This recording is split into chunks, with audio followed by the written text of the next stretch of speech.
lies. Look me in the face, tell me that you love me, even if it's fake. Hello everyone, welcome back to my channel commerce with Anjali Talwar. So आज हम अपना third chapter कर रहे हैं class 11th की accounts का ही, that is accounting principles. इसमें हम जो पढ़ने वाले हैं चैप्टर में वो है meaning of accounting principles, nature या करेक्टरिस्टिक्स या फीचर्स कह लो, क्यों ज़रूरत है अकाउंटिंग प्रिंसिपल्स की, किस तरह के अकाउंटिंग प्रिंसिपल्स होते हैं। तो दो तरह के अकाउंटिंग प्रिंसिपल्स हम पढ़ने वाले हैं, एक तो अकाउंटिंग कंसेप्ट्स या इसको हम एजम्पशंस कहते हैं, और एक अकाउंटिंग कन्वेंशन। यहीं पे सीख लो कि इन दोनों का डिफरेंस क्या है। इसमें बेसिकली 11 है और इसमें 3 जो है हमारे अकाउंटिंग कन्वेंशंस हैं। टोटल 14 जो है प्रिंसिपल्स हमें पढ़ने हैं, जिसमें से 11 कंसेप्ट हैं या असम्पशंस हैं और 3 हमारी कन्वेंशंस हैं। इनमें फ़र्क क्या है, देखो जो कंसेप्ट होते हैं ना, दे आर मैंडेटरी और कंपलसरी टू फॉलो। जो फॉलो करने कंपलसरी हैं, हर ऑर्गेनाइजेशन को अपने अकाउंट्स मेंटेन करने टाइम इन बातों को मानना पड़ेगा इन द सेंस कंपलसरी। और अगर यही मैं बात करूँ अकाउंटिंग कन्वेंशंस, तो अकाउंटिंग कन्वेंशंस वो 2-3 प्रिंसिपल्स हैं जिनको मानना चाहिए। शुड वर्ड यूज होता है ना, चाहिए, तुम्हें ये करना चाहिए, तो इनके भले के लिए इनको ये करना चाहिए। ये बात समझ आई। तो डिफरेंस क्या है, टोटल 14 प्रिंसिपल्स हैं, जिसमें से 11 तो वो है जो कंपलसरी है, तो इसीलिए हम उसको अकाउंटिंग कंसेप्ट या एजम्पशंस कहते हैं, और कन्वेंशंस वो है जो माननी चाहिए कंपनी को अपने अकाउंट्स को मेंटेन करते टाइम। तो इसको हम थ्योरी बेस ऑफ अकाउंटिंग कहते हैं। सुन लो पहले एक बार, इसका बेस बनाती हूँ आपका। थ्योरी बेस ऑफ अकाउंटिंग का मतलब क्या है, अब तुमने अकाउंट सीखना है, अकाउंट बनाने हैं, तो इसके लिए इसके रूल्स रेगुलेशन तो पता होने चाहिए, उन्हीं को हम प्रिंसिपल्स कह देते हैं। कैसे, देखो अब फॉर एग्जांपल एक कंपनी है ए लिमिटेड, एक कंपनी है बी लिमिटेड, एक कंपनी है सी लिमिटेड और एक कंपनी है डी लिमिटेड। ये बात समझ आई।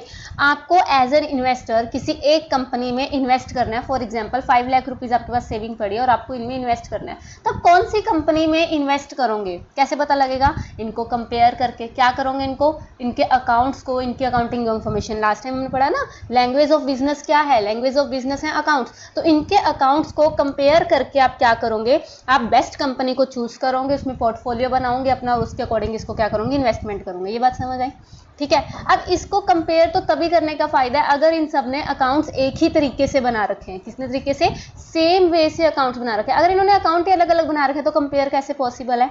एक चीज होती है डेप्रिसिएशन। डेप्रिसिएशन क्या होता है, जब हम एसेट लेके आते हैं ना, तो हर साल उसकी वैल्यू में कमी आती रहती है, ठीक है, due to normal wear and tear. किसी भी चीज़ को अब फोन अब आप ले आए घर, ठीक है, फोन लाके आपने उसको यूज़ किया तो कल को बेचोगे, उसकी वैल्यू कम होगी कि नहीं। तो कोई भी एसेट जब हम खरीद के लाते हैं उसकी वैल्यू और ज़्यादा होती है, और जब इसको यूज़ करते रहते हैं हम इन द अकाउंटिंग प्रोसेस या इन द बिजनेस प्रोसेस, तो उसकी वैल्यू कम होती रहती है। तो जितनी वैल्यू हम हर साल कम करते हैं उसको कहते हैं डेप्रिसिएशन। तो कितने डेप्रिसिएशन, कितना % डेप्रिसिएशन लगाना है, कौन से मेथड से लगाना है, इसके भी 4 मेथड है आगे, परसेंट अलग हो सकती है। तो मुझे एक बात बताओ, अब इन चारों कंपनीज की, ए कंपनी का भी प्रॉफिट 10 लाख था, बी कंपनी का भी प्रॉफिट 10 लाख था, और 3 ले लेते हैं, सी कंपनी का भी प्रॉफिट क्या था, 10 लाख था।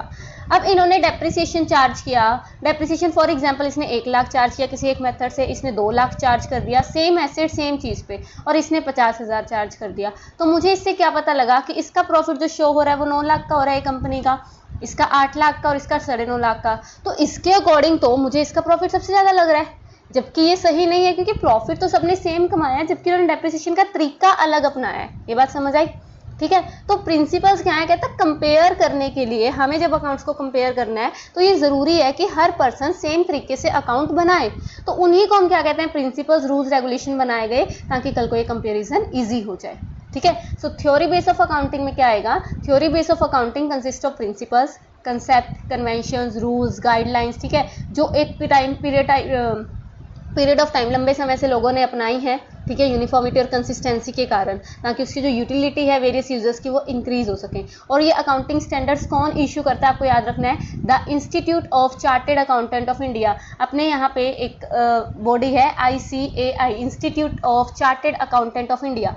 ये जो है ये अकाउंटिंग स्टैंडर्ड्स को बनाती है, और फिर आगे मिनिस्ट्री ऑफ कॉमर्स को जो है ये पास करती है, और मिनिस्ट्री ऑफ कॉमर्स इसको अप्लाई करवाते हैं। तो बनाया किसने, ICAI ने क्या बनाया, हमारे प्रिंसिपल्स बनाए हैं।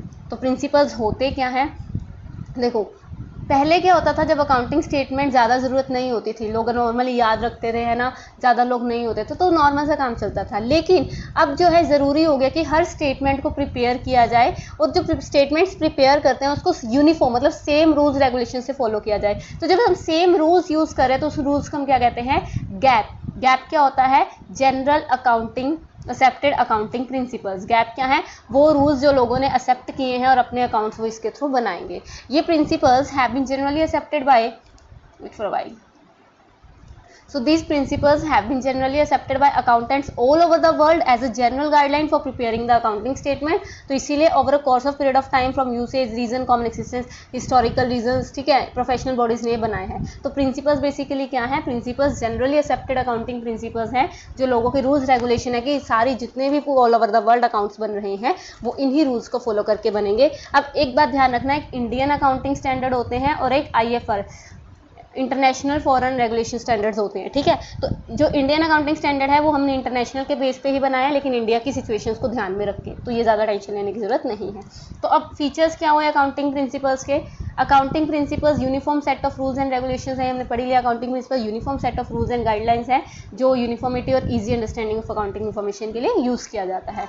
अकाउंटिंग प्रिंसिपल्स मैन मेड है, किसी मशीनरी किसी रोबोट ने नहीं बनाए, लोगों ने अपने एक्सपीरियंस के बिहाफ पे इकट्ठे होके, जैसे फॉर एग्जांपल लेबोरेटरी में यूज़ करते हैं, हम साइंस के प्रिंसिपल्स की बात करते हैं, फिजिक्स केमिस्ट्री वाले, ठीक है। लेकिन अकाउंट्स के प्रिंसिपल ऐसे नहीं होते। अकाउंट्स के प्रिंसिपल क्या है कि मुझे कोई प्रॉब्लम फेस हुई अकाउंट्स बनाते टाइम, तो ऐसी बाकी अकाउंट्स को भी अकाउंटेंट को प्रॉब्लम फेस हुई, हम इकट्ठे हुए, हमने मीटिंग की, उसका एक क्या निकाला, एक हल निकाला, एक वो क्या बन गया, रूल बन गया कि हर पर्सन इसको ऐसे ही ट्रीट करेगा। तो वही तो प्रिंसिपल्स है ना। अकाउंटिंग प्रिंसिपल फ्लेक्सिबल है, ये ध्यान में रखना, इग्नोर रिजिड बट फ्लेक्सिबल। हम with the change in time इसका जो रिस्पॉन्ड है वो चेंज हो सकता है, ठीक है। अकाउंटिंग प्रिंसिपल जनरली एक्सेप्टेड है, तो पढ़ी लिया, गैप पढ़ा अभी। तो accounting principle basis and guidelines है अकाउंटिंग के लिए जो जनरली एक्सेप्ट किए जाते हैं, ठीक है। कैसे वो सेटिस्फाई है, लाइक अगर वो रेलिवेंट है, अकॉर्डिंग टू ऑब्जेक्टिव है और फिजिबल है, हमारे लिए सही है यूज़ करना, तो लोग उसको एक्सेप्ट करेंगे। तो अब क्यों ज़रूरत पड़ी थी, नीड क्या थी अकाउंटिंग प्रिंसिपल की, कहता अकाउंटिंग इन्फॉर्मेशन को मीनिंगफुल बनाने के लिए सारे यूजर्स को ये ज़रूरी था कि उसको हम रिलायबल और कंपेरेबल बनाए। तो जो कंपेरेबिलिटी थी इन्फॉर्मेशन की वो तभी पॉसिबल थी कि अगर सेम रूल्स रेगुलेशन का यूज़ करके हम क्या बना रहे हैं, अकाउंट्स बना रहे हैं। ये बात समझ आई। तो इसीलिए पॉलिसीज रूल्स रेगुलेशन बना दिए गए ताकि हम इजीली जो है अपने ही अकाउंट अपने ही पिछले साल के अकाउंट से कंपेयर कर सके, या अपने अकाउंट बाकी फॉर्म से क्या कर सके, कंपेयर कर सके, intra form and inter form, ठीक है। अब दो तरह के अकाउंटिंग प्रिंसिपल्स हैं, आज की क्लास में हम कंसेप्ट्स कंप्लीट करेंगे। अकाउंटिंग प्रिंसिपल्स की अगर मैं बात करूं तो ये एजम्पशंस, कन्वेंशंस, कंसेप्ट कुछ भी हो सकते हैं। तो दो तरीके के अकाउंटिंग कंसेप्ट या एजम्पशन, अकाउंटिंग कन्वेंशन। पहले तो ये समझो, अगर मैं अकाउंटिंग प्रिंसिपल्स की बात करूँ तो हमारे पास दो तरह के प्रिंसिपल्स हैं। पहला अकाउंटिंग कंसेप्ट, इंपॉर्टेंट क्या है, कंसेप्ट है, इसको हम एजम्पशन कहते हैं, जो माननी कंपलसरी है। वो फिर आते हैं कन्वेंशंस। कन्वेंशंस वो है कि जो फॉलो करनी चाहिए। अब कंसेप्ट्स में भी आगे दो आते हैं, ये ध्यान में रखना। कंसेप्ट में पहले तीन तो वो हैं जो अकॉर्डिंग टू अकाउंटिंग स्टैंडर्ड्स हैं, जो ICAI ने अभी ऊपर पढ़ा ना, ICAI एक बॉडी है जो अकाउंटिंग स्टैंडर्ड बनाती है। तो जो ICAI ने अकाउंटिंग स्टैंडर्ड 1 में लिखे हैं तीन कंसेप्ट, तो ये तो वो हैं जो तीन जो अकाउंटिंग स्टैंडर्ड 1 में लिखे हैं, बाकी अदर हैं, ठीक है। और कन्वेंशन तो तीन हैं। ये बात समझ आई। तो प्रिंसिपल्स दो तरीके के हैं, अकाउंटिंग कंसेप्ट और अकाउंटिंग कन्वेंशन, और ठीक है, अकाउंटिंग कन्वेंशन। अकाउंटिंग कंसेप्ट आगे दो तरीके के हैं, जो अकाउंटिंग स्टैंडर्ड 1 के अकॉर्डिंग और बाकी अदर्स हैं। तो मैं आप इसको आधा करवा दूंगी, बाकी थोड़ा सा कल कर लेंगे, ठीक है। तो पहला क्या है, गोइंग कंसर्न कंसेप्ट, बहुत ईजी है। सबसे पहला जो हमारे अकाउंटिंग स्टैंडर्ड 1 के अकॉर्डिंग जो फंडामेंटल अकाउंटिंग कंसेप्ट या असम्पशन है वो है गोइंग कंसर्न कंसेप्ट। इसमें सिर्फ एक चीज़ याद रखो, गोइंग कंसर्न कंसेप्ट का मतलब क्या है, मेंबर्स में come, members may go, but the company must go on. हम इसको क्या कहते हैं कि हम कहते हैं कि हम ये एज्यूम करके चलते हैं कि हमारी जो कंपनी है, हमारा जो बिजनेस है, बहुत लॉन्ग टाइम तक रन करने वाला है, सर्वाइव करने वाला है। ये बात समझ आई। लॉन्ग टाइम तक हम क्या करने वाले हैं, सर्वाइव। क्या कोई भी कंपनी ये सोच के खुलती है कि हम अगले साल बंद हो जाऊंगे, बिल्कुल भी नहीं, है ना। सो इस कंसेप्ट के अकॉर्डिंग एज्यूम किया जाता है, कहता है as per this concept it is assume that the business will continue to exist for a long period in the future. तो ट्रांजैक्शन को जब भी हम रिकॉर्ड करेंगे in the books of the business, ये एजम्पशन लेके चलेंगे कि हम बहुत लंबे समय तक चलने वाले हैं। इसीलिए हम अपनी फिक्स्ड एसेट पे जब डेप्रिसिएशन लगाते हैं, फॉर एग्जाम्पल बताती हूँ, डेप्रिसिएशन जब चार्ज करते हैं वो मार्केट वैल्यू पे करते हैं। लेकिन जैसे फॉर एग्जाम्पल बताती हूँ, कोई मशीनरी लेके आए 10 लाख की, हम ये लेके चलते हैं 10 लाख की हम मशीनरी लेके आए और हमें ये कि वो मशीनरी 10 साल तक काम करेगी, तो हम क्या करेंगे 10 लाख डिवाइडेड बाय 10, तो हर साल 1 लाख रुपए कम हो रहा है, तो 1 लाख रुपए डेप्रिसिएशन हम चार्ज कर रहे हैं। तो मुझे एक बात बताओ, यहाँ पे आपने एज्यूम किया ना कि हमारी कंपनी भी 10 साल चलेगी, तभी तो मशीनरी चल रही है। हमारी कंपनी तो बहुत लंबा चलेगी, उसमें से 10 साल हमारी क्या है, मशीनरी चलेगी। तो ये हम इसी के बेस पे बना रहे हैं ना, समझ आया। तो गोइंग कंसर्न कंसेप्ट के कारण ही जो है हम शेयर, डिबेंचर ये सब सेल करते हैं, राइट। तो ये चीज़ें आ जाती हैं, समझ आया, इजी। फिर आता है कंसिस्टेंसी कंसेप्ट, बहुत इजी है। इसमें ये कहा जाता है कि जो रूल, जो मेथड हमने एक बार फॉलो कर लिया वो बहुत लंबे समय तक वही फॉलो करो। लाइक अगर मैंने डेप्रिसिएशन का एक मेथड मैं आपको बताती हूँ, स्ट्रेट लाइन मेथड है, ठीक है, ये आप आगे पूरा चैप्टर है तब पढ़ेंगे, टेंशन नहीं लेनी। स्ट्रेट लाइन मेथड अगर मैंने यूज़ कर लिया, मैं आने वाले 10-15 साल तक, जब तक कि मुझे बिल्कुल ये नहीं हो जाता कि कंपलसरी ये चेंज करना, मैं उसी रूल को यूज़ करूँगी। अगर मैं ये चेंज कर दूंगी, अपने प्रिंसिपल्स चेंज कर दिए, अपने मेथड्स चेंज कर दिए, गुडविल को जब हम कैलकुलेट करते हैं उसका चेंज कर दिया, तो फिर अकाउंटिंग कंसेप्ट्स का फायदा क्या रहा, कंपेरेबिलिटी तो फिर खत्म हो गई, है ना। तो इसीलिए एक कंसेप्ट है कंसिस्टेंसी, जो ये कहता है कि जो रूल्स रेगुलेशन पॉलिसी हम यूज कर रहे हैं, देखो the concept states that accounting principle and method should remain consistent from one year to another, this should not be changed from year to year in order to enable the management to compare profit and loss account, balance sheet जब हम compare करेंगे different periods का तो और important conclusion निकालेंगे, तो ये ज़रूरी है कि हमने उन 2 सालों में या जो भी हम कंपेरिजन कर रहे हैं उसमें सेम तरीके के क्या है मेथड यूज़ किए हैं। बात समझ आई, इजी, ठीक है। फिर आता है एक्रियल कंसेप्ट। अब एक्रियल कंसेप्ट क्या होता है, देखो एक होता है कैश बेसिस, एक होता है कैश एक्रियल बेसिस, ठीक है। एक्रियल बेसिस का मतलब क्या है, जब हम ट्रांजैक्शन को रिकॉर्ड करेंगे एक्रियल बेसिस पे तो वो ज़्यादा अप्रोप्रिएट इन्फॉर्मेशन देगा। कैसे, मैं बताती हूँ। देखो हमने सेल की, फॉर एग्जांपल सेल्स की हमने एक दिन में 10,000 की, जिसमें से 7,000 की सेल तो मैंने की कैश में और 3,000 की सेल मैंने की क्रेडिट, मतलब उधार भी तो बिकता है ना, तो क्रेडिट में। अब कैश बेसिस तो ये कहता है कि जिसका कैश आ गया, मतलब ये 7,000 को ही सेल मानो बस।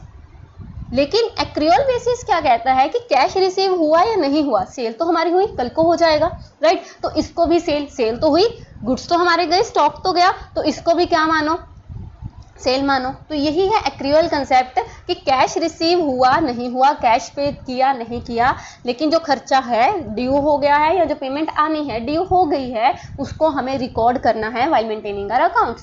सो in accounting accrual basis use किया जाता है for recording of transactions. It provide more appropriate information about the performance of business enterprise as compare to cash basis. Accrual concept applies equally to revenue and operation expenses, दोनों, चाहे income हो रही है चाहे हम पेमेंट कर रहे हैं। एक्रियल कंसेप्ट में हम रिवेन्यू रिकॉर्ड करेंगे when sales are made और services are render and it is immaterial whether cash is received और नॉट। सेम बात आ गई ना कि चाहे कैश रिसीव हुआ है चाहे नहीं हुआ, बट हमारी सेल हो गई तो हम इसको क्या मान के चलेंगे, सेल मान के चलेंगे। और ऐसी जब भी पेमेंट करनी है, in this concept expenses are recorded in the accounting period, जब भी वो ड्यू हो चुकी हैं, चाहे हमने भी उसको पे किया है कि नहीं पे किया। इजी हो जाएगा। तो ये 3 तो थी आपकी जो अकाउंटिंग स्टैंडर्ड 1 में लिखी हैं। कौन कौन सी हैं, तो गोइंग कंसर्न कंसेप्ट, हम लंबे समय तक चलने वाले हैं। कंसिस्टेंसी कंसेप्ट, एक रूल को ही फॉलो करना है। और एक्रियल कंसेप्ट, कैश बेसिस को ना फॉलो करके हमें एक्रियल बेसिस को फॉलो करना है। और बाकी कंसेप्ट्स क्या हैं, अदर में क्या आता है, business entity concept. Business entity का मतलब क्या है कि जो ओनर्स हैं, बिजनेस के owners and business are different, business के owners and business are different from each other according to the point of law की निगाह में अगर मैं बात करूँ, in the eyes of law, जो हमारे बिजनेस हैं, ठीक है, वो एक अलग पर्सन है, ठीक है, एक नेचुरल पर्सन ना होकर एक आर्टिफिशियल पर्सन है, लेकिन अलग है, ठीक है। और अगर मैं बात करूं किसकी, ऑनर्स की, ऑनर्स अलग, नेचुरल पर्सन है। तो जैसे अब फॉर एग्जांपल बताती हूँ, मैगी का एग्जांपल लो। जब मैगी पे केस हुआ था तो क्या किसी ऑनर को सजा मिली? बिल्कुल नहीं मिली। मैगी की कंपनी को सजा मिली, प्रोडक्ट बैन हो गया, लेकिन क्या ऑनर को सजा मिली? नहीं। क्यों? क्योंकि इस रीजन के कारण, business is different from their owner. Business की अपनी जो है एक पहचान है और ओनर्स की अपनी पहचान है। ये बात समझ आई, ठीक है। So according to this concept, business is treated as a separate unit, separate and distinct from its owner, creditors, managers.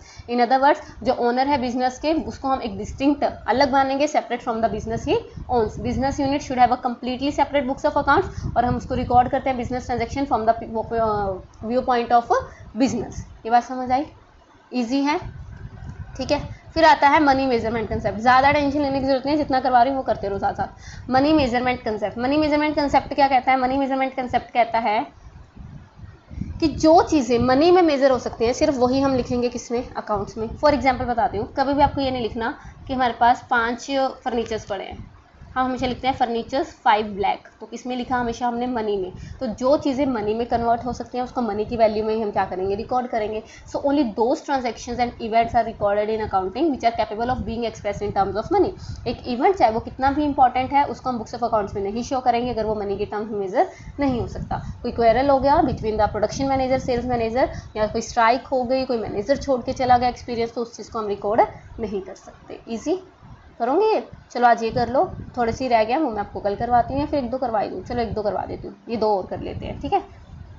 फिर आता है accounting period concept. Accounting period concept ये बहुत इंपॉर्टेंट है, ध्यान रखना। अभी हमने ऊपर ना एक पढ़ा going concern concept. Going concern concept का मतलब है कि मेरी कंपनी तो भाई 20-25 साल चलने वाली है। क्या 20-25 साल जब चलेगी, at the end of the time में हम देखोगे कितना प्रॉफिट कितना लॉस हो रहा है? नहीं, हम बीच बीच में भी तो डिवाइड करेंगे ना। तो हम क्या करते हैं, 1 साल के जो है क्या बनाते हैं, अकाउंट्स प्रिपेयर करते हैं और पता लगता है प्रॉफिट हो रहा है लॉस हो रहा है। और वो 1 साल अकाउंटिंग वाला कितना होता है, 1 अप्रैल से 31 मार्च। जैसे हमारे स्कूल में होता है ना, 1 अप्रैल से 31 मार्च इन द नेक्स्ट ईयर हमारा क्या होगा, अकाउंटिंग सेशन। जब आपका अकाउंटिंग सेशन स्टार्ट हुआ है वो क्या हुआ है, कल परसों से तो है, 1 अप्रैल 2025 टू 31 मार्च 2026, यही तो होता है, ठीक है। तो यही क्या कहता है हमारा वो accounting period concept, as the business is intended to continue indefinitely a long period of time. जो ट्रू रिजल्ट है वो तो हमें तभी पता लगेंगे जब बिजनेस बंद होगा कि एक्चुअली में हमने कमाया क्या।